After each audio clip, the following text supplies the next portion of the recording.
কবর দিয়া যাবা তাকবীর আল্লাহু আকবার লিল্লাহি তাকবীর আল্লাহু আকবার পৃথিবীর আগমন শুভেচ্ছার স্বাগতম পৃথিবীর আগমন মুফতি বাবু হুসেন সাহেবের আগমন এলাকাবাসীর পক্ষ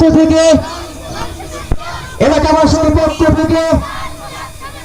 মাদ্রাসা কমিটির পক্ষ থেকে